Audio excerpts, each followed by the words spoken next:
Wow, dami.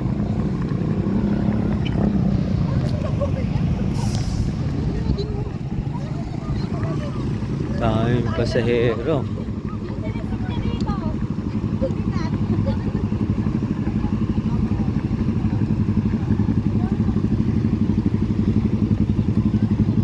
Daming pasahero pero konti ang sasakyan, no? Ito biyayeng Masbate ang isang malaking Star Horse. Yun, no? Pala yung 9.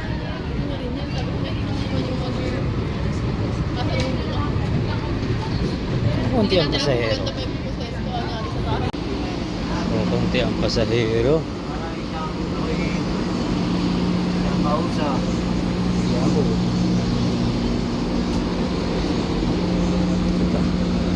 Tignan natin kung mayroong mahihigang pa.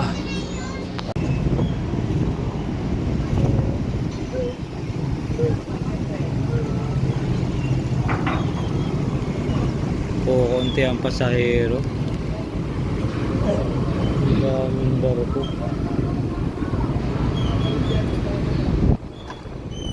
Isa.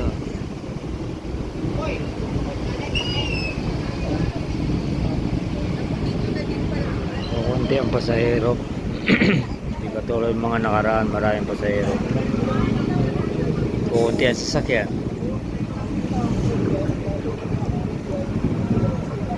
Star Horse 9 daw ito.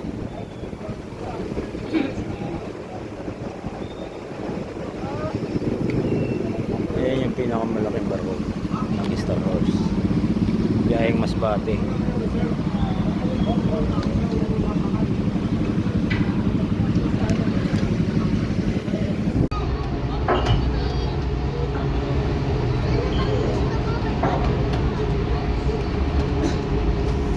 Nakaalis din, alas 12 na nakaalis. Sabi ay 10:30. Alas 12 pala.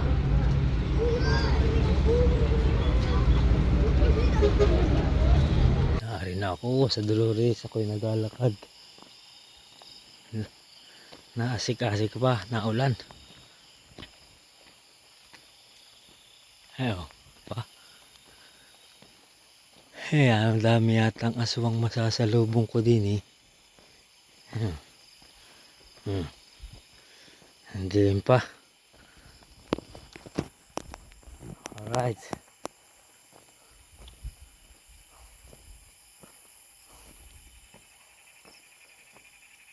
Alas 3:30.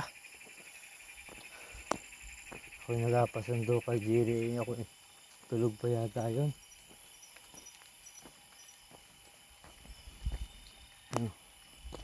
Ang dilim pa sa aking alakaran.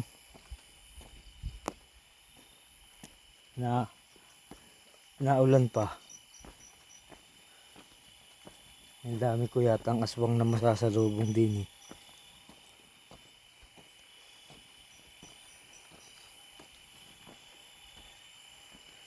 Ang taari.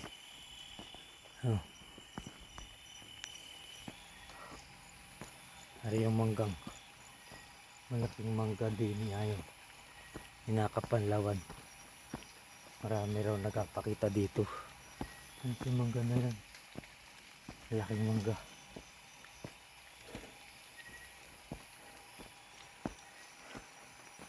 Maraming kwento-kwento dito na. Maraming yun. Maraming kwento dito na mga nakakatakot. Mayroon daw mga santilmo. May nagpapakita. May mga asong malaki. May baboy na malaki.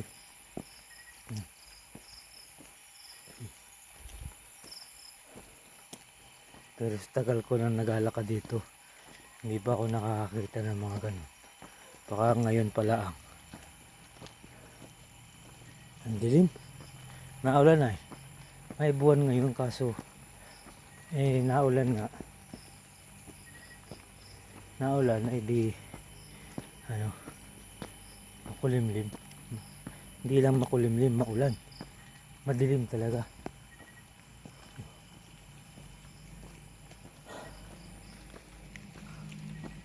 Parang may nasunod sa akin.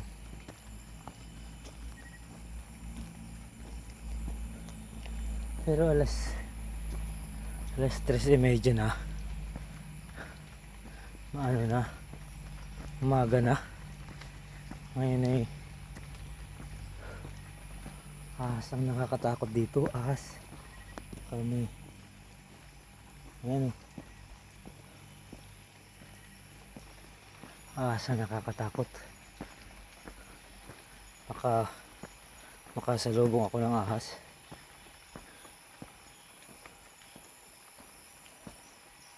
Hindi nasagot si Jiri.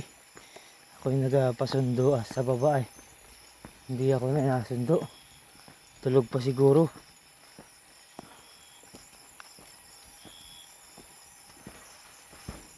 Oh. Narinig nyo yun? May bumagsak na malakas. Siguro yung palapa, unyog. Nahulog. Itong lugar din na ito, nakatakutan itong lugar na ito. Yung may puno ng anabing. Yan.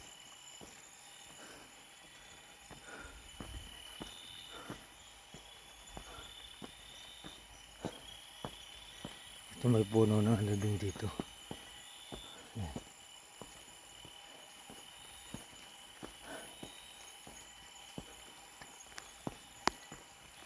Ayan, puno ng anabing. Oh. Ayan. Puno ng anabing. Tapos kanina may bumagsak din yung may bumagsak na malakas baka nyug at nahulog na nyug.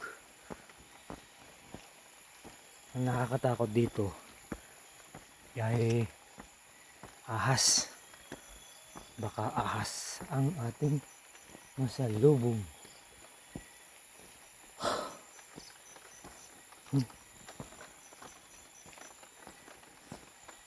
Buti tumigil na yung ulan.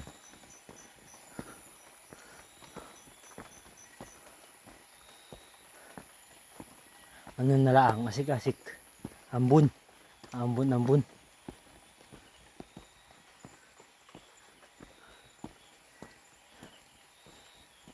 Ito. Pantay na ito. Medyo pantay na. Yan, pasada.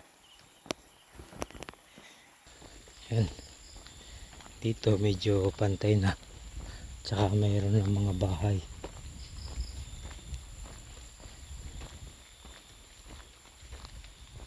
Medyo may bato. Tsaka may ilaw na pati. Ayan o. May ilaw na sa poste. Pero dun sa medyo bandang baba kanina. Walang bahay. Tsaka walang ilaw.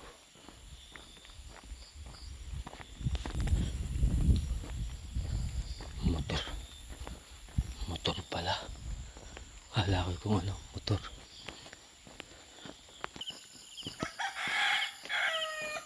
Umaga na. Gising na ang mga manok.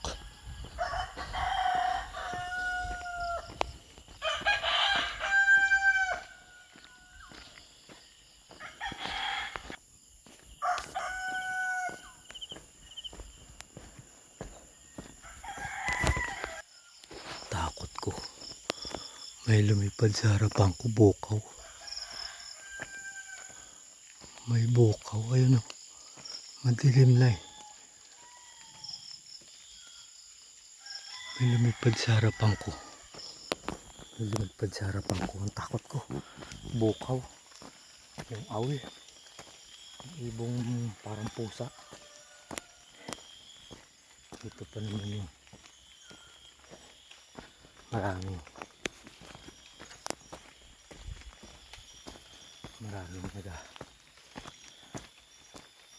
nagkakaranda sa ibabaw na ito hanggang doon sa may amin, hanggang doon sa may bahay namin. Maraming natatakot dito sa lugar na ito. Ito yung nagawang kay, anong lugar to? Kay Binu. Ito yung nagawang kay Binu. Takot ko kanina dun sa ano, biglang lumipad sa maharapan ko. Ang bukaw pala, yung ibon, yung owl, ano ba? Bukaw. Tawag sa amin dito, bukaw. Ito. Itong lugar na ito. Maraming natatakot na maglakad dito sa lugar na ito. Kahit katanghalian dito, kahit katanghalian tapat, pag nakursunadahan kang takutin, tatakutin ka talaga. Ito may malaki ng puno, may malaking puno dito ng tuog yan. Tapos ito yung burnal, dito raw nag-aumpisa yung pananakot. Ano ito ay ulungan ng bukal, yung bukal na matubig. May hukay dyan ay sa bandang baba, natabuan ng inumin. Pero malapit na ako sa bahay. Ilang liko na. Tapos dyan sa bandang unahan may malaking puno ng baliti. May ilaw naman dito. Putit, may ilaw na. May puno na. May puno ng baliti dito. Napakalaki. Yung nakatakutan din. Yun ang kwento-kwento nila. Marami daw nakakatakot. Kahit katanghalian daw, mayroon daw nagpapakita rito. May mga santil mo. Sasabayan ka ng santil mo dito. Simula dun sa dulo ron hanggang dyan.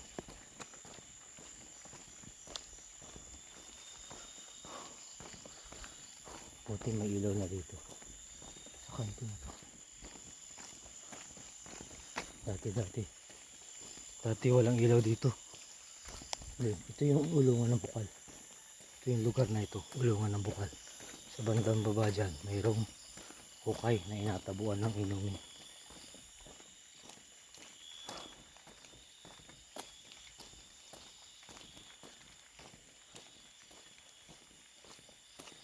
Ito yung baliti.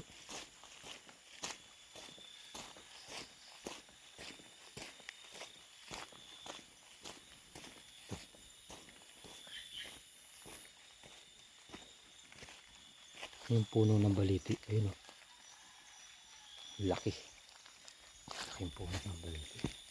Nung nalasing si Kaputol Jerry, taputulin na sana niya yan. Maliit pa yan dati, paputulin sana nila, kaso hindi tinuloy, takot. May ilaw na rin doon sa may waiting shed na yan. Dito na ako, malapit na ako sa bahay. Hinihintay ko pa si Jerry. Baka mamaya pa, baka nandun pa ako sa waiting shed. Kahintay.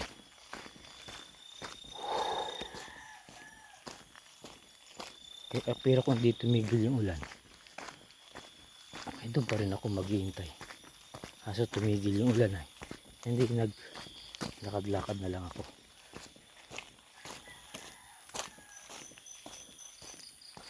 Lapit na, may ilaw na. Patayin ko na yung cellphone ko. Alright, hanggang dito na lamang. Bye. Bye.